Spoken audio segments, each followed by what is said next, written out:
ಪ್ರವಾದನೆಯ ಗ್ರಂಥ. ನಾನು ಹೋದ ವಾರ ಅರ್ಧ ಭಾಗವನ್ನು ನಾನು ಮುಗಿಸಿದ್ದೇನೆ. 3ನೇ ಅಧ್ಯಾಯ 3-4ನೇ ವಚನ. ಯೆಹೋಶುವನ ಪ್ರವಾದನೆಯ ಗ್ರಂಥ 3ನೇ ಅಧ್ಯಾಯ 3 ಮತ್ತು 4ನೇ ವಚನ. ಯೆಹೋಶುವನು ಯಾಜಕರಾದ ಲೇವಿಯರು ನಿಮ್ಮ ದೇವರಾದ ಯೆಹೋವನ ಒಡಂಬಡಿಕೆಯ ಮಂಜೂಷ ಹೊತ್ತಿರುವುದನ್ನು ಕಂಡ ಕೂಡಲೇ ನೀವು ನಿಮ್ಮ ಸ್ಥಳವನ್ನು ಬಿಟ್ಟು ಅದರ ಹಿಂದೆ ಹೋಗುವಿರಿ. ಆದರೆ ನಿಮಗೂ ಮಂಜೂಷಕ್ಕೂ ಸುಮಾರು 2000 ಮೊಳ ಅಂತರವಿರಬೇಕು. ಹತ್ತಿರ ಹೋಗಬಾರದು. ಹೀಗೆ ನೀವು ಹೋಗತಕ್ಕ ಮಾರ್ಗವು ನಿಮಗೆ ಗೊತ್ತಾಗುವುದು.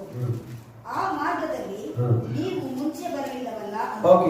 ಕಳೆದ ವಾರ ನಾನು ಹೇಳಿದ್ದೇನೆ, ಸುಮಾರು 40 ವರ್ಷಗಳು ಇಡೀ ಇಸ್ರಾಯೇಲರು ಅಡವಿಯಲ್ಲಿ, ಕಾಡಿನಲ್ಲಿ, ಅಲ್ಲಿ ಇಲ್ಲಿ ಅಲೆದಾಡ್ತಾ ಅಲೆಮಾರಿಗಳಾಗಿ ಅವರು ಜೀವನ ಮಾಡಿದ ಮೇಲೆ ದೇವರು ಯೆಹೋಶುವನಿಗೆ ಹೇಳ್ತಾರೆ, ಈಗ ನೀನು ಎಲ್ಲಾ ಜನರನ್ನ ಕರೆದುಕೊಂಡು ನೀನು ವಾಗ್ದಾನ ಮಾಡಿದಂತ ಹಾಲು ಚೇನು ಹರಿಯುವಂತ ಕಾನಾನ್ ದೇಶಕ್ಕೆ ಹೋಗ್ಬೇಕೆಂಬುದಾಗಿ. ಆಗ ಯೆಹೋಶುವನು ಹೇಳ್ತಾನೆ, ನೀವು ಎಲ್ಲರೂ ಸಿದ್ಧವಾಗಿರಿ. ಈಗ ಹಾಲು ಚೇನು ಹರಿಯುವಂತ ಶ್ರೇಷ್ಠವಾದಂತ ದೇವರು ನಿಮ್ಮ ಪಿತೃಗಳಿಗೆ ವಾಗ್ದಾನ ಮಾಡಿದಂತ ಆ ದೇಶಕ್ಕೆ ನಾವು ಹೋಗ್ತಿದ್ದೇವೆ, ನಮ್ಮ ದೇಶಕ್ಕೆ ನಾವು ಹೋಗ್ತಿದ್ದೇವೆ. ಎಲ್ಲರೂ ಸಿದ್ಧರಾಗ್ರಿ, ನಾಳೆ ನಾವು ಆ ದೇಶಕ್ಕೆ ಹೋಗ್ತಾ ಇದ್ದೇವೆ. ಆ ದೇಶಕ್ಕೂ ಇವರೆಲ್ಲಕ್ಕೂ ಮಧ್ಯೆ ದೊಡ್ಡ ನದಿ ಇದೆ, ಯೋರ್ದಾನ್ ನದಿ, ತುಂಬಿ ಹರಿಯುವಂತ ನದಿ. ಇವರಿಗೂ ಅವರಿಗೂ ಮಧ್ಯೆ ಇರುವಂತ ಯೋರ್ದಾನ್ ನದಿ. ಅವ್ರು ಹೇಳ್ತಾರೆ, ಈ ನದಿಯನ್ನ ದಾಟಿ ನಾವು ಹೋಗ್ತಾ ಇದ್ದೇವೆ. ಹೀಗೆ ಅವರ ಕಣ್ಣಿನಿಂದ ಎಂದಿಗೂ ನೋಡಿರಲಾರದಂತ, ಯಾವ ವಿಷಯವನ್ನು ಕೇಳಿರಲಾರದಂತ ಆ ಒಂದು ಸ್ಥಳಕ್ಕೆ ಅವರು ಹೊರಡ್ತಾ ಇದ್ದಾರೆ. ಆಗ ಯೆಹೋಶುವನು ಅವರಿಗೆ ಕೊಟ್ಟಂತ ಒಂದೇ ಒಂದು ಸಲಹೆ. ನನಗೆ ಗೊತ್ತು 100 ಪ್ರಶ್ನೆಗಳು ನಿಮ್ಮ ಮನಸ್ಸಿನಲ್ಲಿ ಇರಬಹುದು. ನಿಮ್ಮ ಎಲ್ಲಾ ಪ್ರಶ್ನೆಗಳಿಗೆ ನನ್ನ ಹತ್ರ ಉತ್ತರ ಇಲ್ಲ. ಅದ್ರ ಒಂದು ಹೇಳ್ತೇನೆ, ನಿಮ್ಮ ಮಧ್ಯದಲ್ಲಿರುವಂತ ದೇವರ ಮಂಜೂಷದ ಮೇಲೆ ನಿಮ್ಮ ದೃಷ್ಟಿ ಇರಲಿ. ಹಲ್ಲೆಲೂಯಾ. ಎರಡನೇದಾಗಿ ಆ ಮಂಜೂಷವನ್ನ ಹೊತ್ತುಕೊಳ್ಳುವಂತ ದೇವರ ಸೇವಕರುಗಳ ಮೇಲೆ, ಯಾಜಕರುಗಳ ಮೇಲೆ ನಿಮ್ಮ ದೃಷ್ಟಿ ಇರಲಿ. ಹಲ್ಲೆಲೂಯಾ. ಇದರವಾಗಿ ಈ ವಿಷಯವಾಗಿ ನಾವು ಕಳೆದ ವಾರ ಕೇಳಿಕೊಂಡಿದ್ದೇವೆ. ಎರಡನೇದಾಗಿ ಅವನು ಹೇಳುವಂತ ವಿಷಯ, ಎರಡನೇ ಪಾರ್ಟ್, ಸೆಕೆಂಡ್ ಪಾರ್ಟ್ ಅವನು ಹೇಳುವಂತ ವಿಷಯ, ಅವನು ಹೇಳ್ತಾನೆ, ಹೀಗೆ ನೀವು ಹೋಗತಕ್ಕ ಮಾರ್ಗವು, ಹೀಗೆ ನೀವು ಹೋಗತಕ್ಕ ಮಾರ್ಗವು ನಿಮಗೆ ಗೊತ್ತಾಗುವುದು. ನೀವು ದೇವರ ಮಂಜೂಷದ ಮೇಲೆ ದೃಷ್ಟಿ ಇಡುವುದಾದ್ರೆ, ನೀವು ದೇವರ ಸೇವಕರುಗಳ ಮೇಲೆ ದೃಷ್ಟಿ ಇಡುವುದಾದ್ರೆ, ನೀವು ಹೋಗಬೇಕಾದಂತ, ನೀವು ಮಾಡಬೇಕಾದಂತ, ನೀವು ತಿಳಿಯಬೇಕಾದಂತ, ನಿಮಗೆ ಬೇಕಾದಂತ ತಿಳುವಳಿಕೆ, ನಿಮಗೆ ಬೇಕಾದಂತ ಆ ಒಂದು ವಿಷಯದ ಕಾರ್ಯಗಳು, ನಿಮಗಿರುವಂತ ಸಂಶಯಗಳು, ನಿಮಗಿರುವಂತ ಪ್ರಶ್ನೆಗಳು, ಎಲ್ಲವುಗಳಿಗೆ ಉತ್ತರ ಅಲ್ಲಿದೆ. ಯಾವಾಗ ನೀವು ಮಂಜೂಷವನ ದೃಷ್ಟಿ ಇಟ್ಟು ನೋಡುವಾಗ ಸೊ ನಿಮಗೆ ಗೊತ್ತಾಗ್ತದೆ ಏನ್ ಮಾಡಬೇಕು ಎಂಬುದಾಗಿ. ಎಲ್ಲರಿಗೂ ಅರ್ಥ ಆಗಿದೆ. ಏನ್ ಗೊತ್ತಾಗ್ತದೆ? ಯೆಹೋಶುವ ಏನ್ ಮಾತಾಡ್ತಾ ಇದೀಯಪ್ಪ ನೀನು? ಎಲ್ಲರೂ ರೆಡಿ ಮಾಡಕ್ಕೆ ಹೇಳಿದ್ಯಾ? 20 ಲಕ್ಷ ಜನರುಗಳು ನಾವಿಲ್ಲಿದ್ದೇವೆ. ಈಗ ನೀನೆಲ್ಲ ಹೇಳ್ತಾ ಇದೀಯಾ ನಾವು ಈ ನದಿಯನ್ನು ದಾಟಿ ಆ ಕಡೆ ಹೋಗ್ಬೇಕೆಂಬುದಾಗಿ. ಹಿಂಗ್ ದಾಟಬೇಕು? ಎಷ್ಟು ಹಡಗುಗಳಿದ್ದಾವೆ, ಎಷ್ಟು ದೋಣಿಗಳಿದ್ದಾವೆ, ಅಥವಾ ಎಷ್ಟು ತೆಪ್ಪ ಮರಗಳನ್ನ ರೆಡಿ ಮಾಡಿದೀಯಾ? ಯಾರ್ಯಾರಿದೀವಿ ಅಂತ ಗೊತ್ತಾ ನಿಮಗೆ? ಎಷ್ಟು ಕುರಿಗಳಿದ್ದಾವೆ, ಎಷ್ಟು ಒಂಟೆಗಳಿದ್ದಾವೆ, ಎಷ್ಟು ಕುದುರೆಗಳಿದ್ದಾವೆ, ಎಷ್ಟು ಮಕ್ಕಳಿದ್ದಾರೆ, ಎಷ್ಟು ದೊಡ್ಡವರಿದ್ದಾರೆ, ಎಷ್ಟು ಚಿಕ್ಕವರಿದ್ದಾರೆ. ನಮ್ಮ ವಸ್ತುಗಳು, ನಮ್ಮ ಗುಡಾರಗಳು ಎಲ್ಲವನ್ನ ತೆಗೆದುಕೊಂಡು ಹೇಗೆ ಹೋಗ್ಬೇಕು? ಯೆಹೋಶುವನ ಗ್ರಂಥ 3ನೇ ಅಧ್ಯಾಯ 14ನೇ ವಚನ ಹೇಳ್ತದೆ, ಯೆಹೋಶುವನು ಹೇಳಿದಂತ ಕಾಲ ಅದು ಮಳೆಗಾಲಾಗಿತ್ತು ಅಂತ ಅರ್ಥ ಹೇಳ್ತದೆ. ಇಡೀ ನದಿ ತುಂಬಿ ಹರಿತಾ ಇತ್ತಂತೆ. ಹಲ್ಲೆಲೂಯಾ.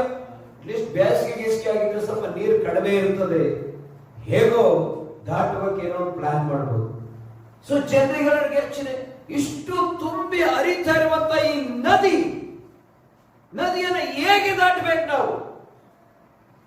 ಹೇಗೆ ಈ ಕಡೆ ದಾಟದಿಂದ ಆ ಕಡೆ ದಾಟಕ್ಕೆ ನಾವು ಹೋಗ್ಬೇಕು?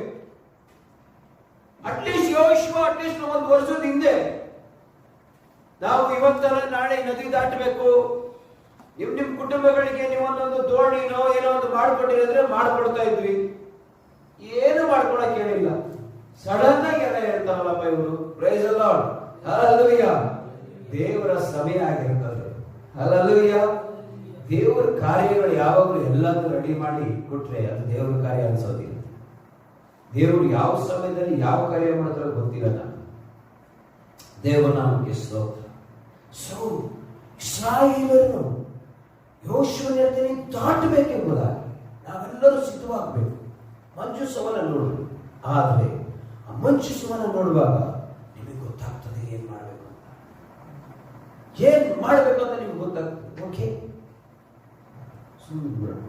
ನಮಗೆ ಬೋಟ್ ಕತೆ ಬೇಡ, ನಮಗೆ ಅಂಥದ್ದು ಅಡಿಗೆ ಕಥೆಗಳು ಬೇಡ, ತಪ್ಪದ ಮರಗಳ ಕತೆ ಬೇಡ, ಅಥವಾ ಏನಾಗ್ತದೆ ಏನಾಗ್ತದೆ ಅವೆಲ್ಲ ಬೇಡ. ನಮಗೆ ಕೊಟ್ಟಿರೋ ಆತ್ಮೆ ಏನ್ ಸಲಹೆ? ಮಂಜೂಷವನ್ನ ನೋಡುವಂಥದ್ದು. ಸೊ ಎಲ್ಲ ಜನರು ಸಿದ್ಧವಾಗಿ ಅವರ ಮಂಜೂಷವನ್ನ ನೋಡ್ತಾ ಇದ್ದಾರೆ. ಮಂಜೂಷದಲ್ಲಿ ಏನಿದೆ, ಏನ್ ನಡೀತದೆ? ಮಂಜೂಷ ಏನಾದ್ರು ದೊಡ್ಡ ದೊಡ್ಡ ಅಡಿಗೆಗಳನ್ನ ತಂದುಕೊಡ್ತಾರ, ಏನ್ ಮಾಡಬಹುದು? ಸೊ ಯೆಹೋಶುವನ ನೋಡ್ರಿ ಅಷ್ಟೇ. ಏನ್ ಮಾಡಬೇಕು, ಹೇಗೆ ಹೋಗ್ಬೇಕು, ಎಲ್ಲಿಗೆ ಹೋಗ್ಬೇಕು, ಆ ಮಂಜೂಷ ನಿಮಗೆ ಉಪದೇಶ ಮಾಡುತ್ತದೆ. ಸೊ ಎಲ್ಲರ ದೃಷ್ಟಿ ಮಂಜೂಷದ ಮೇಲಿದೆ. ಯಾಜಕರು ಮಂಜೂಷವನ್ನು ತೆಗೆದುಕೊಂಡ್ರು, ಅವರು ಹೋಗ್ಲಿಕ್ಕೆ ಪ್ರಾರಂಭಿಸಿದ್ರು. ಯೋರ್ದಾನ್ ಹೊಳೆಯಲ್ಲಿ ಕಾಲಿಟ್ಟ ತಕ್ಷಣ ನೀವು ನಿಂತ್ಕೊಂಡು ಹೋಗ್ತಾ ಇದೆ. ಹಲ್ಲೆಲೂಯಾ. ಅದು ಅದ್ಭುತ, ಅದು ದೇವರ ಅದ್ಭುತ, ಅದು ದೇವರ ಮಹತ್ ಕಾರ್ಯ, ಅದು ಸರ್ವಶಕ್ತನಾದ ದೇವರ ಕಾರ್ಯ. ಯಾವಾಗ ಯಾಜಕರು ಮಂಜೂಷವನ್ನ ತೆಗೆದುಕೊಂಡು ಯೋರ್ದಾನ್ ಹೊಳೆಯಲ್ಲಿ ಅವರು ನಡ್ಕೊಂಡು ಹೋಗ್ತಾ ಇದ್ದಾರೋ, ಅವರ ಮುಂದೆ ಇದ್ದಂತ ಆಳವಾದಂತ ನೀರು ಅವರಿಗೆ ಮಾರ್ಗವನ್ನ ಮಾಡಿಕೊಡ್ತಾ ಇದೆ. ಹಿಂದೆ ಬರ್ತಿರುವಂತ ನೀರು ಅದು ಹಾಗೆಯೇ ನಿಂತ್ಕೊಂಡು ಹೋಗ್ತದೆ, ಮುಂದೆ ಇರುವಂತ ನೀರು ಅದು ಸಮುದ್ರಕ್ಕೆ ದಾಟಿ ಹೋಗ್ತದೆ. ಯಾಜಕರು ಒಣ ನೆಲದಲ್ಲಿ ಆರಾಮಾಗಿ ಯಾವುದೇ ಅಡ್ಡತಡೆ ಇಲ್ಲದೆ ನಡ್ಕೊಂಡು ಹೋಗ್ತಾ ಇದ್ದಾರೆ. ಜನರ ಉಪ್ಪುಗಳು ಸ್ವಲ್ಪ ಸಮಯ ಎತ್ತಲಿಕ್ಕೆ ಪ್ರಾರಂಭಿಸಿದರು. ಹಲ್ಲೆಲೂಯಾ. ಯೆಹೋಶುವ ನಮಗೆ ಹೇಳಿದಂತ ಮಾತು, ನೀವು ಮಂಜೂಷವನ್ನು ನೋಡ್ರಿ. ಹಡಗುಗಳಲ್ಲಿದ್ದಾವೆ, ದೋಣಿಗಳಲ್ಲಿದ್ದಾವೆ, ತೆಪ್ಪಗಳಲ್ಲಿದ್ದಾವೆ, ಕುದುರೆಗಳ ಮೇಲೆ ಕುತ್ಕೊಂಡಿರೋದು ದಾಟೋಗ್ಬೇಕಾ? No no no no no, don't look around, look at that ark. ಎಲ್ಲರ ಕಣ್ಣುಗಳು ನೋಡ್ತಿರುವಾಗಲೇ ಒಣನೆಲದಲ್ಲಿ ಅವರು ನಡ್ಕೊಂಡು ಹೋಗ್ತಾರೆ. ಹಲ್ಲೆಲೂಯಾ. ತುಂಬಿ ಹರಿತಾ ಇರುವಂತ ಆ ಯೋರ್ದಾನ್ ಹೊಳೆ ನೀರು ಈ ಕಡೆ ನಿಂತ್ಕೊಳ್ತಾ ಇದೆ, ಮುಂದಕ್ಕೆ ಬರ್ತಾ ಇಲ್ಲ ಒಂದು ನೀರು. ಈ ಕಡೆ ಇರುವಂತ ನೀರು ದಾಟೋಗ್ತಾ ಇದೆ, ಮುಂದಿರುವ ನೀರು ಮಾರ್ಗ ಮಾಡ್ಕೊಳ್ತಾ ಇದೆ. That is miracle. ಅದು ದೇವರ ಅದ್ಭುತ, ಅದು ಸರ್ವಶಕ್ತನಾದ ದೇವರು ಮಾಡುವಂತ ಕಾರ್ಯ. ಯಾವ ಮನುಷ್ಯನಿಗೆ ಅಸಾಧ್ಯವೋ, ಮನುಷ್ಯನ ಶಕ್ತಿಗೆ ಅಸಾಧ್ಯವೋ, ಸಕಲ ಜೀವ ಜಲ ಪ್ರಾಣಿಗಳಿಗೆ ಅಸಾಧ್ಯವೋ, ಆ ಅಸಾಧ್ಯವಾದಂತ ಕಾರ್ಯವನ್ನ ಮಾಡುವಾತನು ನಮ್ಮ ಪರಲೋಕದಲ್ಲಿರುವಂತ ಸರ್ವಶಕ್ತನಾದ ದೇವರು. ಆತನಿಗೆ ಮಾತ್ರವೇ ಸಾಧ್ಯ. ಯೆಹೋಶುವ ಹೇಳ್ತಾನೆ, ಲುಕ್ ಟು ದಟ್ ಆರ್ಕ್. ಮಂಜೂಷವನ್ನ ನೀವು ನೋಡ್ರಿ, ನಿಮಗೆ ಗೊತ್ತಾಗ್ತದೆ ಏನ್ ಮಾಡ್ಬೇಕು ಅಂತ. ನೆಕ್ಸ್ಟ್ ಜನಗಳಿಗೆ ಇಮಿಡಿಯೇಟ್ ಆಗಿ ಗೊತ್ತಾಯ್ತು ಏನ್ ಮಾಡ್ಬೇಕು ಅಂತ. ಏನ್ ಮಾಡ್ಬೇಕು? ಹೇ, ಬೋರ್ಡ್ ಬೇಕಾಗಿಲ್ಲ, ಇವಾಗ ನಡ್ಕೊಂಡು ಬರೋಣ ನಡಿ. ಸಮುದ್ರ ಎಲ್ಲಿದೆ, ಹೊಳೆ ಎಲ್ಲಿದೆ, ನೀರೆಲ್ಲಿದೆ, ಈ ಕಡೆ ನಿಂತಿದೆ, ಈ ಕಡೆ ಹೋಯ್ತು, ನೆಲ ಕ್ಲಿಯರ್ ಆಗ್ಬಿಟ್ಟಿದೆ. Okay, praise the lord. Miracle. Hallelujah. ಇಷ್ಟ ತನಕ ಯೋಚನೆ ಮಾಡ್ತಾ ಇದ್ವಿ, ಈ ಸಮುದ್ರ ಹೆಂಗ್ ದಾಟಬೇಕು, ಅಲ್ಲ ಈ ನದಿ ಹೆಂಗ್ ದಾಟಬೇಕು, ನದಿ ಹೆಂಗ್ ದಾಟಬೇಕು, ಕೊಚ್ಕೊಂಡು ಹೋಗುತ್ತೆ ಬಿಟ್ರೆ. ಹಲ್ಲೆಲೂಯಾ. ಏನು ಚಿಂತೆ ಇಲ್ಲ. ಮಂಜೂಷ ನಿಮಗೆ ಹೇಳ್ಕೊಡ್ತದೆ ನೀವೇನ್ ಮಾಡ್ಬೇಕು ಅಂತ. ನೆಕ್ಸ್ಟ್ ಏನ್ ಮಾಡ್ಬೇಕು ಜನರು? ಜಸ್ಟ್ ಫಾಲೋ, ನಡ್ಕೊಂಡೋಗ್ರಿ. ಹಲ್ಲೆಲೂಯಾ. ಅದು ದೇವರ ಅದ್ಭುತ, ಅದು ಮಂಜೂಷದ ಅದ್ಭುತ. ದೇವ ಜನರೇ, ನಾವು ದೇವರ ಮೇಲೆ ನಮ್ಮ ದೃಷ್ಟಿ ಇಟ್ಟಿರುವಾಗ ನಮ್ಮ ಹೃದಯ ಮನಸ್ಸುಗಳು ದೇವರು ಕೊಡುವಂತ ಸಲಹೆ, ದೇವರ ಸೇವಕರುಗಳು ಕೊಡುವಂತ ಸಲಹೆ, ಆ ಸಲಹೆ ಮೇಲೆ ನಮ್ಮ ದೃಷ್ಟಿ, ನಮ್ಮ ಮನಸ್ಸು, ನಮ್ಮ ಕಾರ್ಯಗಳು ದೇವರ ವಾಕ್ಯದ ಮೇಲೆ, ದೇವರ ಪ್ರಸನ್ನತೆ ಮೇಲೆ, ಸರ್ವಶಕ್ತನಾದ ದೇವರ ಮೇಲೆ ಇರುವಾಗ ನೀನು ಕೇಳಲಾರದಂತ, ಕಂಡಿರದಂತ ಕಾರ್ಯಗಳು, ಅದ್ಭುತಗಳು, ಮಹತ್ ಕಾರ್ಯಗಳು, ಸೂಚಕ ಕಾರ್ಯಗಳು ನಮ್ಮ ಜೀವಿತದಲ್ಲಿ ನಡೀತವೆ. ಗುಂಪುಗಳನ್ನು ಸ್ವಲ್ಪ ಎತ್ತು ನೋಡಬೇಕು. ಈಗ ನಡೀತಾ, ಈಗ ಆಯ್ತಾ, ಈಗ ಉಂಟ. ಹಲ್ಲೆಲೂಯಾ. ಅದು ದೇವರ ಕಾರ್ಯ. ಅದು ಮನುಷ್ಯನಿಗೆ ಅರ್ಥ ಮಾಡಿಕೊಳ್ಳಿಕ್ಕೂ ಆಗದೆ ಇರುವಂತ ಕಾರ್ಯ. ಯಾಜಕರು ಕಾಲಿಟ್ರು ಅಷ್ಟೇ. ಎಲ್ಲಾ ಜನರು ಓಕೆ ಜೋಶುವನ್ನ ಕೇಳೋಣ, ಯಾಕೆ ಬೇಕು ನಮಗೆ ಆ ಕಡೆ ಈ ಕಡೆ ನೋಡೋದು, ನದಿನೂ ನೋಡೋದು ಬೇಡ, ಮಂಜುಷ ನೋಡೋದು ನೋಡ್ತಾನೆ ಇದ್ದಾರೆ. ಏನೋ ನಡೀತಾ ಇದೆ, ಏನೋ ನಡೀತಾ ಇದೆ, ಏನೋ ನಡೀತಾ ಇದೆ. ನೀರು ಸ್ಟಾಪ್ ಆಯ್ತು, ಹರಿಯಾಣ ನೀರು ಸ್ಟಾಪ್ ಆಯ್ತು, ನೆಲ ಡ್ರೈ ಆಗ್ತಾ ಇದೆ. ಹಲ್ಲೆಲೂಯಾ. ಬಚ್ಚೆಲೆಲ್ಲ ನಡಿಬೇಡಿ ಅಂತ ಪ್ರೈಸಲ್ಲ. ಬಚ್ಚೆಲೆಲ್ಲ ಚಿಕ್ಕ ಮಕ್ಕಳು, ದೊಡ್ಡ ಮಕ್ಕಳು, ಕುರಿಗಳು, ದನಗಳು, ನೆಲ ಒಣಗೋಗ್ತಾ ಇದೆ. ಓ ಮೈ ಗುಡ್ನೆಸ್. ಎಲ್ಲಾದ್ರೂ ಕೇಳಿದ್ರೆ ಇದು, ಎಲ್ಲಾದ್ರೂ ನೋಡಿದ್ರೆ ಇದು. ಒಂದ್ ಕಡೆ ನೀರು ನಿಂತ್ಕೊಳ್ತಾ ಇದೆ, ಇನ್ನೊಂದ್ ಕಡೆ ನೀರು ಹೊರಟೋಗ್ತದೆ, ಇನ್ನೊಂದ್ ಕಡೆ ನೀರು ಜಾಗ ಬಿಟ್ಕೊಳ್ತದೆ, ಮತ್ತೊಂದ್ ಕಡೆ ನೆಲ ಒಣಗೋಗ್ತದೆ. What is this? It is a miracle of God. ಇದು ದೇವರ ಅದ್ಭುತ, ಇದು ದೇವರ ಮಹತ್ ಕಾರ್ಯ, ಇದು ದೇವರ ಸೂಚಕ ಕಾರ್ಯ. ನಮ್ಮ ದೇವರನ್ನು ಅನುಭವಿಸಬೇಕು ಅಂದ್ರೆ ಆತನ ಆಜ್ಞೆಗಳಿಗೆ ನಾವು ಕಿವಿಗೊಳ್ಳಬೇಕು, ಆತನ ಆಜ್ಞೆಗಳನ್ನು ನಾವು ಅನುಸರಿಸಬೇಕು. ಲೋಕದಲ್ಲಿ ನಡೀತಾ ಇದೆ, ಕೊರೋನಾ ಕಡೆ ಬರ್ತಾ ಇದೆ, ಯಾವ ಜನರಿಗೆ ಏನಾಗ್ತಾ ಇದೆ, ಎಲ್ಲಾರು ಸುತ್ತೋಗ್ತಾ ಇದ್ದಾರೆ, ಎಲ್ಲಾರು ಏನ್ ಮಾಡ್ತಾ ಇದ್ದಾರೆ, ಎಲ್ಲೆಡೆ ನಡೀತದೆ, ಅದೆಲ್ಲ ಬೇಡ. ನಿನ್ನ ಕೈಲಿರುವಂತ ವಾಕ್ಯ ನೋಡು, ದೇವರ ಆಜ್ಞೆ ನೋಡು. ನೀನ್ ಏನ್ ಮಾಡ್ಬೇಕು ಅನ್ನೋದು ಆ ವಾಕ್ಯ ಹೇಳ್ಕೊಡ್ತದೆ. ನೀನ್ ಎಲ್ಲಿಗೆ ಹೋಗ್ಬೇಕು ಅನ್ನೋದು ವಾಕ್ಯ ಹೇಳ್ಕೊಡ್ತದೆ. ಇನ್ ಯಾರ ಹತ್ರ ಏನ್ ಮಾತಾಡ್ಬೇಕು ಅನ್ನೋದು ವಾಕ್ಯ ಹೇಳ್ಕೊಡ್ತದೆ. ಇನ್ ಯಾರ ಹತ್ರ ಹೇಗೆ ವರ್ತಿಸ್ಬೇಕು ಅನ್ನೋದು ವಾಕ್ಯ ಹೇಳ್ಕೊಡ್ತದೆ. ನಿನ್ನ ವಾಕ್ಯ ನಿನ್ನ ಕಾಲಿಗೆ ದೀಪವಾಗಿದೆ, ದಾರಿಗೆ ಬೆಳಕಾಗಿದೆ. ನಿನ್ನ ವಾಕ್ಯ ನಿನ್ನ ಭವಿಷ್ಯ ಆಗಿದೆ. ನಿನ್ನ ವಾಕ್ಯ ನಡೆಸ್ತದೆ. ಹಲ್ಲೆಲೂಯಾ. ಸುಮ್ಮನೆ ಅದನ್ನ ಕೇಳಿಸ್ಕೊಂಡು ಇದನ್ನ ಕೇಳಿಸ್ಕೊಂಡು ಅದು ಮಾಡ್ಕೊಂಡು ಇದು ಮಾಡ್ಕೊಂಡು ಅಯ್ಯೋ ಅಯ್ಯೋ ಅಯ್ಯೋ ಅಯ್ಯೋ ಅಯ್ಯೋ ಏನ್ ಮಾಡ್ಬೇಕು ಬರೀ. ಹಲ್ಲೆಲೂಯಾ. ಚಿಂತೆ ಮಾಡಬೇಡ, ಒತ್ತಾಡಬೇಡ. ಯೇಸು ಸ್ವಾಮಿ ಒಂದರಿಂದ ದಾರಿ ನಡ್ಕೊಂಡು ಬರ್ತಾ ಇದ್ರು.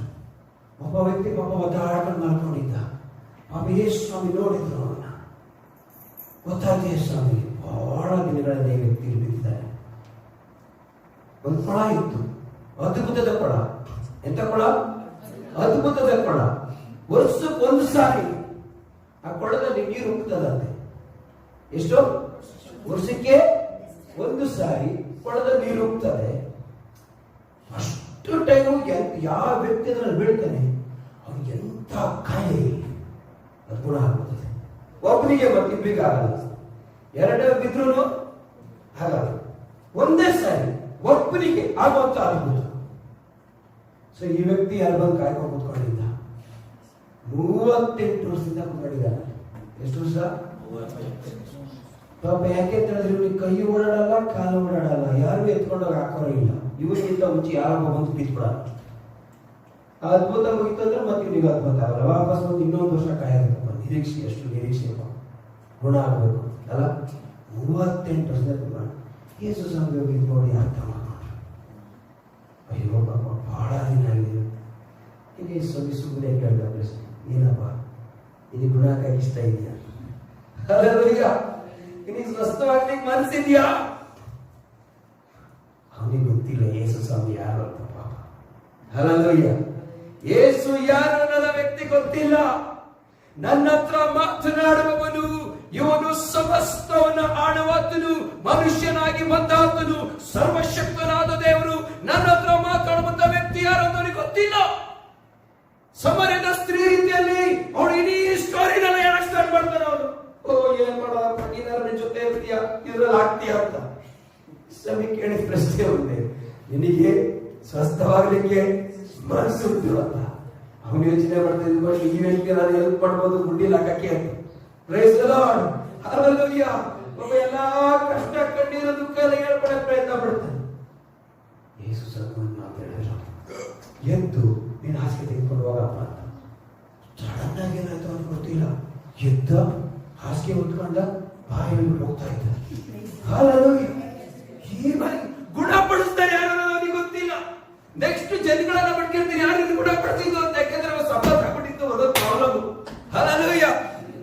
ಸೊ ಅದಕ್ಕೆ ಒಂದು ಹುಡುಕಿ ಅವ್ರು ಕೇಳಿದ ನನಗೆ ಗೊತ್ತಿಲ್ಲ ಯಾರು ಅಂತ. ಹಲ್ಲೆಲೂಯಾ. ಯೇಸು ಹೇಳಿದ್ರು ಅದಕ್ಕೆ ಹೋಗಂತ. ಯೇಸುವಿಗೆ ಎಲ್ಲವೂ ಸಾಧ್ಯ. ಯೇಸು ಸ್ವಾಮಿಗೆ ಎಲ್ಲವೂ ಸಾಧ್ಯ. ಸೃಷ್ಟಿಕರ್ತನಿಗೆ ಎಲ್ಲವೂ ಸಾಧ್ಯ. ಒಂದು ಸಾರಿ ಒಬ್ಬ ಹುಡುಗನನ್ನ ಬೆಂಕಿಯಲ್ಲಿ ಬೀಳಿಸೋದು, ಆ ನೀರಿನಲ್ಲಿ ಬೀಳಿಸೋದು, ಸಾಯಿಸೋದಕ್ಕೆ ದುರಾತ್ಮ ಎಷ್ಟೋ ಕಾಟ ಕೊಡ್ತಾ ಇರ್ತದೆ. ಯಾರೊಬ್ಬ ವ್ಯಕ್ತಿ ಕೇಳಿ ಯೇಸು ಸ್ವಾಮಿ ಶಿಷ್ಯರು ಗುಣಪಡಿಸ್ತಾರೆ ಅಂತ ಹೇಳ್ಬಿಟ್ಟು ಅವರು ಕರ್ಕೊಂಡ್ಬಂದ್ರು, ಅವ್ರಿಗೆ ಏನು ಮಾಡಕ್ಕಾಗಲಿಲ್ಲ. ಯೇಸು ಸ್ವಾಮಿ ಬೆಟ್ಟದಿಂದ ಇಳಿದು ಬಂದ ತಕ್ಷಣ ಅವ್ರು ಕೇಳ್ತಾನೆ, ನಾನೇನು ಶಿಷ್ಯರೇನೋ ದೊಡ್ಡ ಅದ್ಭುತ ಮಾಡ್ತಾರೆ ಅಂತ ಕರ್ಕೊಂಡ್ಬಂದೆ, ಅವ್ರಿಗೆ ಏನು ಮಾಡಕ್ಕಾಗ್ತಿಲ್ಲ, ನಿನ್ಗೆ ಆಗುತ್ತ ಅಂತ ಕೇಳೋರು. ಯೇಸು ತಿಳ್ಕೊಂಡ್ರ ನನ್ಗೆ ಆಗುತ್ತೆ ಅಂತ ಹೇಳಿ ಮಾರ್ಕನ ಸುವಾರ್ತೆ 9:22-21 ವಚನ ಓದಿದ್ರೆ ಯೇಸು ಆಗುತ್ತೆ ಅಂತೀಯ ನೀನು? ಏನೋ ಪ್ರಚಾರ ಬಂದ ಸ್ವಾಮಿ ಗೌಡ ಸ್ವಾಮಿ ನಿಮಗೆ ಎಲ್ಲ ಆಗುತ್ತೆ ನನ್ನ ನಂಬಿಕೆ ಅಂತ. Praise the Lord. ಯೇಸು ಸ್ವಾಮಿ ಮಾತುಳಕ್ಕಿಂತ ಮುಂಚೆ ಅಧ್ಯಾಯವನ್ನು ಬಿಟ್ಟೋಯ್ತು. ಹಲ್ಲೆಲೂಯಾ. ಮಾರ್ಕನ ಬರೆದ ಸುವಾರ್ತೆ 10:27 ವಚನ ಹೇಳ್ತದೆ, ಮನುಷ್ಯರಿಗೆ ಅಸಾಧ್ಯವಾದಂತಹ ಕಾರ್ಯಗಳು ದೇವರಿಗೆ ಸಾಧ್ಯ. ಮನುಷ್ಯರಿಗೆ ಅಸಾಧ್ಯವಾದಂತಹ ಕಾರ್ಯಗಳು ಶ್ರೀಮಂತರಿಗೆ, ಜ್ಞಾನಿಗಳಿಗೆ, ವಿವೇಕಿಗಳಿಗೆ, ಟೆಕ್ನಾಲಜಿಗಳಿಗೆ, ವಿಜ್ಞಾನಿಗಳಿಗೆ, ಸಮಸ್ತ ಮನುಷ್ಯರಿಗೆ ಅಸಾಧ್ಯವಾದಂತಹ ಕಾರ್ಯಗಳು ಸರ್ವಶಕ್ತನಾದ ದೇವರಿಗೆ ಸಾಧ್ಯ. ಆತನ ನಂಬುವವನಿಗೆ ಎಲ್ಲವೂ ಆಗ್ತದೆ. ದೇವರ ವಾಕ್ಯ ನೀನು ನಂಬಿದರೆ ದೇವರ ಮಹಿಮೆಯನ್ನು ಕಾಣ್ತೀಯವಾಗಿ. ದೇವರ ವಾಕ್ಯ ನಂಬುವವನಿಗೆ ಎಲ್ಲವೂ ಸಾಧ್ಯ. ಮನುಷ್ಯನಿಗೆ ಅಸಾಧ್ಯವಾದಂತಹ ಕಾರ್ಯಗಳು ದೇವರಿಗೆ ಸಾಧ್ಯ. ಯೆಹೋಶುವನು ಕೊಟ್ಟಿದ್ದು ಒಂದೇ ಆಜ್ಞೆ, ಸುಮ್ಮನೆ ಆ ಮಂಜೂಸವನ್ನ ನೀವು ನೋಡ್ರಿ. ಆ ಮಂಜೂಸವನ್ನ ನೋಡಿದ್ರು, ಒಣನೆಲದಲ್ಲಿ ಕರ್ಕೊಂಡು ಹೋಗ್ಲಿಕ್ಕೆ ಪ್ರಾರಂಭಿಸಿದ್ರು.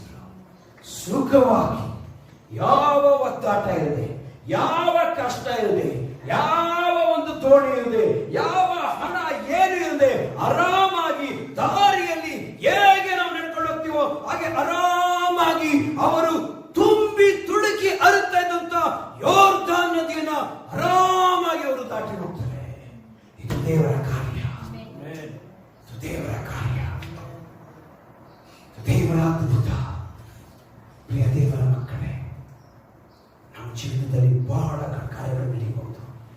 ಇವತ್ತು ಲೋಕದಲ್ಲಿ ಭಯಂಕರವಾದಂತಹ ಕಾರ್ಯಗಳು ನಡೀತಾ ಇದೆ. ಭಯಂಕರವಾದಂತಹ ಘಟನೆಗಳು ನಡೀತಾ ಇದೆ. ಇವತ್ತು ಎಷ್ಟೋ ಕುಟುಂಬಗಳು ನಾವು ಸಾಯಬೇಕು ಬದುಕಬೇಕು ಅನ್ನೋ ಪರಿಸ್ಥಿತಿಯಲ್ಲಿದ್ದಾರೆ. ಆತ್ಮಹತ್ಯೆ ಮಾಡ್ಕೊಂಡು ಸಾಯೋದು, ಅಥವಾ ಇದ್ದು ಸಾಯೋದು, ಅಥವಾ ಬದುಕಿರ್ಬೇಕು ಸಾಯ್ಬೇಕು, ಅಥವಾ ಎಲ್ಲಿಗೆ ಹೋಗಿ ಜೀವಿಸ್ಬೇಕು. ಎಷ್ಟೆಷ್ಟೋ ಭಯಂಕರವಾದಂತಹ ಕಾರ್ಯಗಳಿರ್ತಾರೆ. ಏನ್ ಮಾಡ್ಬೇಕು ಗೊತ್ತಿಲ್ಲ, ಭವಿಷ್ಯದಲ್ಲಿ ಏನಾಗ್ತದೆ ಗೊತ್ತಿಲ್ಲ, ಮುಂದಿನ ತಿಂಗಳು ಏನಾಗ್ತದೆ ಗೊತ್ತಿಲ್ಲ, ಮುಂದಿನ ವರ್ಷ ಏನಾಗ್ತದೆ ಗೊತ್ತಿಲ್ಲ. ಎಷ್ಟೋ ಜನಗಳು ಆ ಪರಿಸ್ಥಿತಿಯಲ್ಲಿದ್ದಾರೆ. ಇಸ್ರಾಯೇಲರ ಪರಿಸ್ಥಿತಿ ಅವರ ಪರಿಸ್ಥಿತಿ. ಅವರೆಲ್ಲ ಹೋಗ್ತಾರೆ ಗೊತ್ತಿಲ್ಲ, ಏನ್ ನಡೀತದೆ ಗೊತ್ತಿಲ್ಲ, ಅವ್ರ ಮಕ್ಕಳ ಜೀವಿತದಲ್ಲಿ ಏನಾಗ್ತದೆ ಗೊತ್ತಿಲ್ಲ, ಅವ್ರ ತಂದೆ ತಾಯಿಗಳ ಜೀವಿತದಲ್ಲಿ ಏನಾಗ್ತದೆ ಗೊತ್ತಿಲ್ಲ, ಯಾರ ಜೀವಿತದಲ್ಲಿ ಏನಾಗ್ತದೋ ಯಾರಿಗೂ ಗೊತ್ತಿಲ್ಲ. ಇಸ್ರಾಯೇಲರ ಪರಿಸ್ಥಿತಿ ಯೆಹೋಶುವ ಅಂತ ಹೇಳಿತು. ಮಂಜೂಸವನ್ನ ನೋಡ್ರಿ. ಹಲ್ಲೆಲೂಯಾ. ದೇವರ ಸೇವಕರನ್ನ ಬೇಡುವಂಥದ್ದು, ನನ್ನ ದೇವರನ್ನ ನೋಡ್ಲಿಕ್ಕೆ ನಿಮಗೆ ಆಗ್ತದ? ನನ್ನ ಯೇಸುವನ್ನ ನೋಡ್ಲಿಕ್ಕೆ ನಿಮಗೆ ಆಗ್ತದ? ನನ್ನ ಯೇಸುವಿನ ಮೇಲೆ ನಿಮಗೆ ನಂಬಿಕೆ ಇಡಲಿಕ್ಕೆ ಆಗ್ತದ? ನನ್ನ ಯೇಸು ಅಂತಾನೆ ನಿನಗೆ ಸ್ವಸ್ಥವಾಗಲಿಕ್ಕೆ ಮನಸ್ಸುಂಟು? ಹಾಸಿಗೆ ತೆಗೆದುಕೊಂಡು ಹೋಗಿ ಸಾಕು. ಹಲ್ಲೆಲೂಯಾ. ಹಲ್ಲೆಲೂಯಾ. ನನಗೆ ಸಾಧ್ಯ ಅಂತ ನೀನು ಕೇಳ್ತೀಯ? ನೋಡು, ಸಾಧ್ಯನೋ ಅಸಾಧ್ಯನೋ ಮನುಷ್ಯರಿಗೆ ಅಸಾಧ್ಯವಾದದ್ದು ಯೇಸುವಿಗೆ ಸಾಧ್ಯ. ಯೇಸು ಸ್ವಾಮಿಗೆ ಅಸಾಧ್ಯವಾದದ್ದು ಯಾವುದೂ ಇಲ್ಲ. ನನ್ನ ದೇವರಿಗೆ ಅಸಾಧ್ಯವಾದದ್ದು ಯಾವುದೂ ಇಲ್ಲ. ಕೆಂಪು ಸಮುದ್ರವನ್ನು ಇಬ್ಬಾಗ ಮಾಡಿ ದಾಟಿಸಿದಂತ ದೇವರು, ಯೋರ್ದಾನ್ ಹೊಳೆಯನ್ನು ಇಬ್ಬಾಗ ಮಾಡಿ ಜನರನ್ನು ದಾಟಿಸಿದಂತ ದೇವರು, 38 ವರ್ಷಗಳಿಂದ ಬೀದಿದಂತ ವ್ಯಕ್ತಿಗೆ ಕ್ಷಣ ಮಾತ್ರದಲ್ಲಿ ಗುಣಪಡಿಸಿದಂತ ದೇವರು. ನನ್ನ ಯೇಸುವಿಗೆ ಅಸಾಧ್ಯವಾದದ್ದು ಯಾವುದೂ ಇಲ್ಲ. ನಾವು ನನ್ನ ದೇವರನ್ನು ದೃಷ್ಟಿಸಿ ನೋಡುವಾಗ ನನ್ನ ಹಿಂದೆ ಬರುವಂಥದ್ದು ಅದ್ಭುತ. ನಾನು ನನ್ನ ಯೇಸುವಿನಲ್ಲಿ ಭರವಸೆ ಇಡುವುದನ್ನು ನನ್ನ ಹಿಂದೆ ಬರ್ತದೆ. ಸೂಚಕ ಕಾರ್ಯಗಳು, ಮಹತ್ ಕಾರ್ಯಗಳು, ಮನುಷ್ಯರಿಗೆ ಅಸಾಧ್ಯವಂತ ಕಾರ್ಯಗಳು ಆತನಿಗೆ ಮಾಡಲಿಕ್ಕೆ ಸಾಧ್ಯವೇ. ಅದನ್ನು ಮಾಡ್ತೇನೆ. ನಾನು ಬೇಗನೆ 5 ನಿಮಿಷದಲ್ಲಿ 2ನೇ ವಿಷಯವನ್ನು ಹೇಳಿ ಮಾಡ್ತೇನೆ. ಬಹುಶಃ ಜನರು ಯೋಚನೆ ಮಾಡ್ತಾ ಇರ್ಬೋದು, ಯೋರ್ದಾನ್ ಮಳೆ ದಾಟಿದ ಮೇಲೆ ಏನ್ ನಡೀತದೆ, ಎಲ್ಲಿ ಹೋಗ್ಬೇಕು, ಎಲ್ಲಿ ಮನೆ ಕಟ್ಕೋಬೇಕು, ಯಾರು ಬರ್ತಾರೆ, ಹೇಗೆ ಬರ್ತಾರೆ. Hallelujah, hallelujah. ಯಾವಾಗ ಅವರು ಮಂಜೂಸವನ ನೋಡಿ, ಯಾಚಕರನ್ನ ನೋಡಿ, ಅಲ್ಲಿ ಯೋರ್ದಾನ್ ಹೊಳೆ ಇಬ್ಬಾಗುವುದನ್ನು ನೋಡಿದ್ರು, ಯಾವಾಗ ನೆಲ ಒಳಗೆ ಹೋಗೋದನ್ನು ನೋಡಿದ್ರು, ಒಂದು ಕಾರ್ಯ ಅವರಲ್ಲಿ ಉಂಟಾಯಿತು. ಏನು ಗೊತ್ತಾ? ನಂಬಿಕೆ. Hallelujah, hallelujah. ಇಸ್ರಾಯೇಲಿಗೆ ಒಂದು ನಂಬಿಕೆ ಬಂತು. ನಮ್ಮೆಲ್ಲ ಆಲೋಚನೆಗಳನ್ನ ಬಿಟ್ಟು ಯೆಹೋಶುವ ಹೇಳೋದಕ್ಕೆ ಕೆಲಸ ಬಂತಾ ಇಲ್ವೋ? ನಂಬಿಕೆ ಅವನು ಬಂತಾ ಇಲ್ವೋ? ಆ ದೇವರು ಅದ್ಭುತ ಮಾಡುವಾಗ ಅದರ ಹಿಂದೆ ಬರುವುದು ನಂಬಿಕೆ. ದೇವರು ಅದ್ಭುತಗಳನ್ನ ಮಾಡುವಾಗ ಅದರ ಹಿಂದೆ ಬರುವಂತದ್ದು ನಂಬಿಕೆ. ಯಾವ ನಂಬಿಕೆ? ನಿನಗಿರುವಂತಹ ನಂಬಿಕೆ ಅಲ್ಲ, ಸ್ವಾಭಾವಿಕವಾದ ನಂಬಿಕೆ ಅಲ್ಲ, ನಿನ್ನ ಜ್ಞಾನದ ಮೇಲಿರುವಂತಹ ನಂಬಿಕೆ ಅಲ್ಲ, ನಿನ್ನ ಆಸ್ತಿಯ ಮೇಲಿರುವಂತಹ ನಂಬಿಕೆ ಅಲ್ಲ, ನಿನಗಿರುವಂತಹ ತಿಳುವಳಿಕೆ ಮೇಲಿರುವಂತಹ ನಂಬಿಕೆ ಅಲ್ಲ, ಅಥವಾ ನಿನಗೆ ಜನರು ಕೊಟ್ಟಿರುವಂತಹ ವಾಗ್ದಾನ ಭರವಸೆಗಳ ಮೇಲೆ ನೀನಿಟ್ಟಿರುವಂತಹ ನಂಬಿಕೆ ಅಲ್ಲ. ಆ ನಂಬಿಕೆ ಯಾವುದಂದ್ರೆ ಅದು ಯೇಸುವಿನಿಂದ ಬರುವಂತಹ ನಂಬಿಕೆ. ಅದು ಹೊಸ ನಂಬಿಕೆ. ಅದಕ್ಕೆ ಪ್ರಾರಂಭವಿದೆ. ಈ ಇಸ್ರಾಯೇಲಿಗೆ ಎಷ್ಟೋ ಜನ ಮಕ್ಕಳು ಒಂದು ಅದ್ಭುತವನ್ನು ನೋಡಿರಲಿಲ್ಲ. ಅಫ್ಕೋರ್ಸ್ ಕೆಲವರು ಈ 20 ವರ್ಷದ ಕೆಳಗಡೆ ಇದ್ದಂತಹ ಮಕ್ಕಳು ಕೆಲವು ಅದ್ಭುತಗಳನ್ನ ನೋಡಿರಬಹುದು. ಅವರಿಗಾಗಲೇ 34. ಆದರೆ ಇನ್ನು ಕೆಲವರು ಹುಟ್ಟೇ ಇರಲಿಲ್ಲ. ಈ 40 ವರ್ಷದಲ್ಲಿ ಎಲ್ಲ ಜನರು ಸಾಯಕ್ಕೆ ಅವರಿಗೆಲ್ಲರಿಗೂ ಅದ್ಭುತ ಅಂದ್ರೆ ಏನಂತ ಗೊತ್ತಿರಲಿಲ್ಲ. ಅವರಿಗೆಲ್ಲರಿಗೂ ಸಡನ್ ಆಗಿ ಆ ನಂಬಿಕೆ ಹೃದಯ ಬರ್ತಾ ಇದೆ. ಓ, ನಾವು ನಮ್ಮ ದೇವರನ್ನ ನಂಬಿದ್ರೆ ನಮ್ಮ ದೇವರು ಅಸಾಧಾರಣವಾದ ಕಾರ್ಯಗಳನ್ನು ಅಸಾಧಾರಣವಾದ ಕಾರ್ಯಗಳು, ಮನುಷ್ಯರಿಗೆ ಮಾಡಲಿಕ್ಕಾಗದಂತ ಕಾರ್ಯಗಳು ದೇವರು ಮಾಡುತ್ತಾರೆ. ನಾವ್ಯಾಕೆ ಮಾಡಬೇಕು? ನಂಬಿಕೆ ಅವರೊಳಗಡೆ ಬಂತು. Hallelujah, hallelujah. ಎಷ್ಟು ಚೆನ್ನಾಗಿ ಹೇಳ್ತಾನೆ ಯೆಹೋಶುವ. ನೀವು ಹೋಗಬೇಕಾದಂತ ದಾರಿ, ನೀವು ಜೀವಿಸಬೇಕಾದಂತ ದಾರಿ, ನೀವು ತಿಳ್ಕೊಳ್ಬೇಕಾದಂತ ದಾರಿ ನಿಮಗೆ ಗೊತ್ತಾಗ್ತದೆ. ಯಾವಾಗ? ಮಂಜೂಸವನ್ನ ನೋಡುವಾಗ. ಮಂಜೂಸವನ್ನ ನೋಡುವಾಗ ನಿಮಗೆ ಗೊತ್ತಾಗ್ತದೆ. ಯಾಕೆಂದ್ರೆ ನಿಮ್ಗೆ ಇನ್ನೂ ಗೊತ್ತಿಲ್ಲ ಅದರ ಬಗ್ಗೆ. ಹಲ್ಲೆಲೂಯ. ಎಷ್ಟೋ ಜನ ಕ್ರೈಸ್ತರಿಗೆ ಬದುಕಬೇಕಾಗಿ ದಾರಿನೇ ಗೊತ್ತಿಲ್ಲ. ಯಾಕೆಂದ್ರೆ ಅವರ ಅದ್ಭುತವನ್ನು ನೋಡಿಲ್ಲ, ಅವ್ರಿಗೆ ನಂಬಿಕೆಯೂ ಇಲ್ಲ. ಹಲ್ಲೆಲೂಯ. ಏನಿಲ್ಲ, ಅವರ ಜೀವಿತದಲ್ಲಿ ದೇವರು ಮಂಜೂಸವನ್ನು ನೋಡಿಲ್ಲ. ಅವರು ಅವರ ಜೀವಿತದಲ್ಲಿ ನಂಬಿಕೆಯೂ ಇಲ್ಲ. ಇಸ್ರಾಯೇಲರಾಗಲ್ಲ, ಅವರು ಮಂಜೂಸವನ್ನು ನೋಡಿದ್ರು, ಅದ್ಭುತವನ್ನು ನೋಡಿದ್ರು. ಅವರ ಹೃದಯದಲ್ಲಿ ಬಲವಾದ ನಂಬಿಕೆ ಉಂಟಾಯಿತು. ಇಬ್ರಿಯರಿಗೆ ಬರೆದ ಗ್ರಂಥ 11ನೇ ಅಧ್ಯಾಯ 30ನೇ ವಚನ ಹೇಳುತ್ತದೆ, ಅವರು ನಂಬಿಕೆಯಿಂದ 7 ಸಾರಿ ಯೆರಿಕೋ ಕೋಟೆಯನ್ನು ಸುತ್ತಿದ್ರು. ಅವರ ಯಾವ್ದ್ರಿಂದ? ಯಾವುದರಿಂದ? ಎಲ್ಲಿಂದ ಬಂದವರಿಗ ನಂಬಿಕೆ? ಯೆಹೋಶುವನು ಹೇಳಿದ್ರು, 7 ಸಾರಿ ನೀವು ಸುಮ್ಮನೆ ಯೆರಿಕೋ ಕೋಟೆ ಸುತ್ತ ಬರ್ರಿ, ಶತ್ರುಗಳು ನೀವು ಹೊಸ ಆಗ್ತಾರೆ. ಏನ್ ಮಾಡಿದ್ರಂತೆ ಇಸ್ರಾಯೇಲರು? ಏನ್ ಮಾಡಿದ್ರು? ಓ, ಹೆಂಗೆ ಇದು ಸಂತೋಷ ಆಗ್ಬೋದು? ಇಷ್ಟು ದೊಡ್ಡ ಗೋಡೆ, ಈ ಗೋಡೆ ಯಾರು ಕೆಡವುತ್ತಾರೆ? ಇದು ಹೆಂಗ್ ಬಿದ್ದು ಹೋಗ್ತದೆ? ಆ ಜನಗಳು ಹೆಂಗ್ ಫ್ರೀ ಆಗಿ ನಮಗೆ ಇದು ಕೊಡ್ತಾರೆ? ಅವು ಯಾವ ಪ್ರಶ್ನೆ ಮಾಡಲಿಲ್ಲ. Praise the lord. Hallelujah, hallelujah, hallelujah, hallelujah, hallelujah. ಇಸ್ರಾಯೇಲರಲ್ಲಿ ಯಾವ ಪ್ರಶ್ನೆಗಳು ಇರಲಿಲ್ಲ. ಯೆಹೋಶುವನು ಹೇಳಿದನು, ನೀವು 7 ಸಾರಿ ಯೆರಿಕೋ ಕೋಟೆಯ ಸುತ್ತ ಬನ್ನಿ ಸಾಕು. ದೇವರ ವಾಕ್ಯ ಹೇಳ್ತದೆ, ನಂಬಿಕೆಯಿಂದ ಅವರು 7 ಸಾರಿ ಕೋಟೆಯನ್ನು ಸುತ್ತಿದ್ರು. ನನ್ನ ಪ್ರಶ್ನೆ, ಎಲ್ಲಿಂದ ಬಂತು ನಿಮಗೆ ನಂಬಿಕೆ? ಎಲ್ಲಿಂದ ಬಂತ ನಂಬಿಕೆ? ಯಾವಾಗ ಅವರು ಒಣನೆಲದಲ್ಲಿ ನಡ್ಕೊಂಡವರು, ಒಣನೆಲದಲ್ಲಿ ಅವರು ಈ ಒಂದು ಏನು ಹೊಳೆಯನ್ನ, ಈ ಒಂದು ನದಿಯನ್ನ ದಾಟಿದ್ರು. ಅಲ್ಲಿ ಅವರ ನಂಬಿಕೆ ಪ್ರಾರಂಭವಾಯಿತು. Hallelujah, hallelujah. ದೇವರ ಮಕ್ಕಳೇ, ನಮಗೆ ತಿಳಿಯಲಾದಂಥ ದಾರಿಯಲ್ಲಿ ನಾವು ಹೋಗಬೇಕು ಅಂದ್ರೆ, ನಮಗೆ ಗೊತ್ತಿಲ್ಲದ ಜೀವಿತದಲ್ಲಿ ನಾವು ಭವಿಷ್ಯತ್ತನ್ನು ನೋಡಬೇಕು ಅಂದ್ರೆ, ದೇವರ ಮಕ್ಕಳಿಗೆ ಬೇಕಾಗಿರೋದು ಒಂದು ದೇವರ ಮೇಲೆ ನಂಬಿಕೆ. ಮುಂದಿನ ತಿಂಗಳೇನಾಗುತ್ತೋ ನಮ್ಗೆ ಗೊತ್ತಿಲ್ಲ. ಕೊರೋನಾ ಜಾಸ್ತಿ ಆಗುತ್ತೋ ಕಡಿಮೆ ಆಗುತ್ತೋ ನಮಗೆ ಗೊತ್ತಿಲ್ಲ. ಮರಣಗಳು ಜಾಸ್ತಿ ಆಗ್ತಾವೋ ಕಡಿಮೆ ಆಗ್ತಾವೋ ನಮಗೆ ಗೊತ್ತಿಲ್ಲ. ಕೆಲಸಗಳು ಬರ್ತಾವೋ ಹೋಗ್ತಾವೋ ನಮಗೆ ಗೊತ್ತಿಲ್ಲ. ಭೂಕಂಪ ಬರ್ತದೋ ಯುದ್ಧಗಳಾಗ್ತಾವೋ ನಮಗೆ ಗೊತ್ತಿಲ್ಲ. ಇವುಗಳ ಮಧ್ಯದಲ್ಲಿ ಸುರಕ್ಷಿತವಾಗಿ ಸಂರಕ್ಷಣೆಯಲ್ಲಿ, ಭರವಸೆಯಲ್ಲಿ, ಸಮಾಧಾನದಲ್ಲಿ ನಾವು ಜೀವಿಸಬೇಕು ಅಂದ್ರೆ ನಮಗೆ ಬೇಕಾಗಿರೋದು ಒಂದು ನಮ್ಮ ದೇವರ ಮೇಲೆ ನಂಬಿಕೆ. ಎಷ್ಟೋ ಜನ ಹೇಳ್ತೀನಿ, ಕೊರೋನಾ ಕಾಲದಲ್ಲಿ ಯಾರ್ಯಾರಿಗೆ ಕಷ್ಟಪಟ್ಟು ಗೊತ್ತಿಲ್ಲ, ನಾವು ಮಾತ್ರ ಸುಖವಾಗಿ ಜೀವಿಸಿದ್ವಿ. ನಿಜ ಹೇಳ್ತೀನಿ, ನಮ್ಗೆ ಯಾವ ಚಿಂತೆ ದುಃಖ ನೋವು ಏನೂ ಇರಲಿಲ್ಲ. ಆರಾಮಾಗಿ ನಿದ್ದೆ ಮಾಡ್ತಾ ಇದ್ದು, ಆರಾಮಾಗಿ ಕೆಲಸ ಮಾಡ್ತಾ ಇದ್ದು, ಆರಾಮಾಗಿ ಚಿಕನ್ ಬಿರಿಯಾನಿ ತಿಂತಾ ಇದ್ದು, ಆರಾಮಾಗಿ ಇಲ್ಲ. ಯಾಕೆಂದ್ರೆ ಅದಕ್ಕೆ ಕಾರಣ ನಮಗೆ ಕೊರೋನಾ ಬರಲ್ಲ ಅಂತಲ್ಲ, ಅದಕ್ಕೆ ಕಾರಣ ನಾವೇ ದೇವದೂತರುಗಳು ಅಂತಲ್ಲ, ಅದಕ್ಕೆ ಕಾರಣ ನಾವೇ ಮನುಷ್ಯರಲ್ಲ ಅಂತಲ್ಲ, ಅದಕ್ಕೆ ಕಾರಣ ನಮಗೆ ನಮ್ಮ ದೇವರ ಮೇಲೆ ನಂಬಿಕೆ ಇದೆ. That's all the secret. ನಾವು ನಮ್ಮನ್ನು ಕರೆದಂತ ದೇವರಲ್ಲಿ ನಾವು ಭರವಸೆ ಇಟ್ಕೊಂಡಿದ್ದೇವೆ, ನಂಬಿಕೆ ಇಟ್ಕೊಂಡಿದ್ದೇವೆ. ಆತನ ನಂಬಿಕೆಯನ್ನು ಹುಟ್ಟಿಸುವವನು, ಆತನ ನಂಬಿಕೆಯನ್ನು ಮುಗಿಸುವವನು ಆಗಿದ್ದಾನೆ. Hallelujah, hallelujah. ಯಾಕೆಂದ್ರೆ ದೇವರ ಮೇಲೆ ನಂಬಿಕೆ. ನಮಗಿರಬೇಕಾಗಿದ್ದು ದೇವರ ಮೇಲಿನ ನಂಬಿಕೆ. Hallelujah, hallelujah.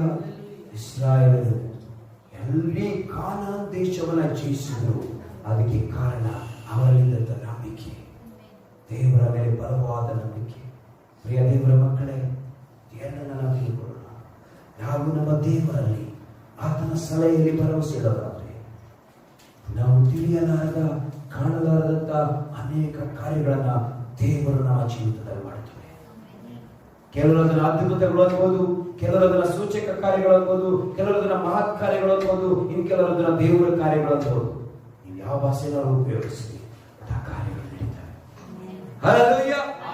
ನಾವು ದೇವರಲ್ಲಿ ಭರವಸೆ ಇಡುವಾಗ ನಮ್ಮ ಜೀವಿತದಲ್ಲಿ ಅಂತ ಕಾರ್ಯಗಳು ನಡೀತವೆ. ಆ ಟೈಮ್ನಲ್ಲಿ, ಆ ಕ್ಷಣದಲ್ಲಿ, ಆ ಸಂದರ್ಭದಲ್ಲಿ ನಡೀತವೆ.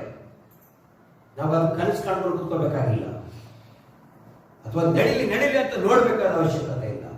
ದೇವರು ತಕ್ಕ ಸಮಯದಲ್ಲಿ ನಮ್ಮ ಜೀವಿತಗಳನ್ನು ಮಾಡ್ತಾರೆ. ಎರಡನೇದಾಗಿ, ದೇವರ ಕಾರ್ಯಗಳು ನಮ್ಮ ಜೀವಿತದಲ್ಲಿ ನಡೆಯುವಾಗ ದೇವರಲ್ಲಿ ಬಲವಾದ ನಂಬಿಕೆ ನಮಗೆ ಬೆಳೆಯಲು ಪ್ರಾರಂಭಿಸುತ್ತದೆ. ಯೋಬನ ಗ್ರಂಥ 42ನೇ ಅಧ್ಯಾಯ 2ನೇ ವಚನ ದೇವರ ವಾಕ್ಯ ಹೇಳ್ತದೆ, ದೇವರೇ ನೀನು ಸಕಲ ಕಾರ್ಯಗಳನ್ನು ಮಾಡಲಿಕ್ಕೆ ಶಕ್ತನಾಗಿದ್ದೀಯಾ. Let's read that one verse and we'll close it. ಅದೊಂದು ವಾಕ್ಯವನ್ನು ಓದ್ಕೊಂಡು ನಾವು ಮುಗಿಸೋಣ. ಯೋಬನ ಗ್ರಂಥ 42ನೇ 2ನೇ ವಚನ. ನೀನು ಸಕಲ ಕಾರ್ಯಗಳನ್ನು ನಡೆಸಬಲ್ಲೆ ಎಂತಲೂ ಯಾವ ಸಂಕಲ್ಪವೂ ನಿನಗೆ ಅಸಾಧ್ಯವಲ್ಲವೆಂತಲೂ ತಿಳಿದುಕೊಂಡೇ ಇದ್ದೇನೆ. Praise the Lord. ಇದು ಯೋಬನ ನಂಬಿಕೆ. ದೇವರೇ ನೀನು ಸಕಲ ಕಾರ್ಯಗಳನ್ನ ಮಾಡಲಿಕ್ಕೆ ಶಕ್ತನಾಗಿದ್ದೀಯಾ, ನೀನು ಯಾವುದು ಅಸಾಧ್ಯವಿಲ್ಲ ಅಂತ ನಾನು ತಿಳ್ಕೊಂಡಿದ್ದೇನೆ. ಅದು ನಂಬಿಕೆ. ನೀನು ಮಾಡ್ತೀಯ ಅನ್ನೋದು ನನ್ನ ನಂಬಿಕೆ. ಮಾಡುವಾಗ ದೇವರಾಗಿದ್ದಾನೆ. ಪ್ರಿಯ ದೇವರ ಮಕ್ಕಳೇ, ಇಸ್ರಾಯೇಲರು ಅದನ್ನು ಅನುಭವಿಸಿದ್ದು, ನಮ್ಮ ಜೀವಿತದಲ್ಲಿ ಅನುಭವಿಸಲಿಕ್ಕೆ ಸಾಧ್ಯ. ಹಲ್ಲೆಲೂಯಾ. ರಾಕ್ಷಸವನ್ನು ನಾವು ನೋಡುವುದಾದ್ರೆ, ದೇವರನ್ನ ದೃಷ್ಟಿಟ್ಟು ನಾವು ನೋಡುವುದಾದ್ರೆ, ನಮ್ಮ ಜೀವಿತದಲ್ಲಿ ಆತನ ಕಾರ್ಯಗಳು ನಡೀತವೆ. ನಮ್ಮ ಜೀವಿತದಲ್ಲಿ ಆತನ ನಂಬಿಕೆ ನನಗೆ ಬಲವಾಗಿ ಅದು ಬೆಳೆಯಲಿಕ್ಕೆ ಪ್ರಾರಂಭಿಸುತ್ತದೆ. ನಾವೆಲ್ಲರೂ ಪ್ರಾರ್ಥನೆ ಮಾಡಿಕೊಂಡು ನಮ್ಮ ಆರಾಧನೆ ಕೊಟ್ಟು ನಾವು ಮುಗಿಸೋಣ. ಪವಿತ್ರನೇ, ಪರಲೋಕದ ತಂದೆಯೇ, ಸರ್ವಾಧಿಕಾರಿಯಾದ ದೇವರೇ, ಇಸ್ರಾಯೇಲರಿಗೆ ಹಂತವಾಗಿ ಉಪದೇಶಿಸಿ ಕಾರ್ಯಗಳನ್ನು ಮಾಡುತ್ತಾ ಅವರಿಗೆ ನಿನ್ನ ಕ್ರಿಯೆಗಳನ್ನು ತೋರಿಸಿಕೊಟ್ಟಾದರೆ ನಿನ್ನನ್ನು ನಾವು ಸ್ತುತಿಸಿಕೊಂಡು ಆಡುತ್ತೀವಪ್ಪ. ದೇವರೇ, ನೀನು ಬದಲಾಗದ ದೇವರು. ಈ ಇಸ್ರಾಯೇಲರ ನಮ್ಮನ್ನ ಕೂಡ, ನಿನ್ನ ಜನರಾದ ನಮ್ಮನ್ನು ಕೂಡ ಹಾಗೆಯೇ ನಡೆಸಬೇಕೆಂಬುದಾಗಿ ಪ್ರಾರಂಭಿಸ್ತೇನೆ. ಕೃಪೆ ಕೊಡಪ್ಪ, ನಿನ್ನ ಆಶೀರ್ವದಿಸು. ನೀನು ಆಶೀರ್ವಾದ ಕರ್ತನೆ, ನಿನ್ನ ಯೇಸುವಿನ ಕರವಂದಲಿಸುವ ನಿನ್ನ ಕೈಗಳಿಗೆ ನಾವೆಲ್ಲ ಒಪ್ಪಿಸ್ತೇವೆ. ಪವಿತ್ರನಾದ ತಂದೆಗೆ ಎಷ್ಟು ಕಾರ್ಯಗಳನ್ನು ನಮಗಾಗಿ ಮಾಡ್ತೇವಪ್ಪ. ನಿನ್ನನ್ನು ಸ್ತುತಿಸಿ ಕೊಂಡಾಡುತ್ತೇವೆ. ಎಲ್ಲ ಮಹಿಮೆಯನ್ನು ಉಂಟಾಗಲಿಸುವ ಯೇಸುವಿನ ಹೆಸರಿನಲ್ಲಿ ಬೇಡಿಕೊಳ್ಳುತ್ತೇವೆ.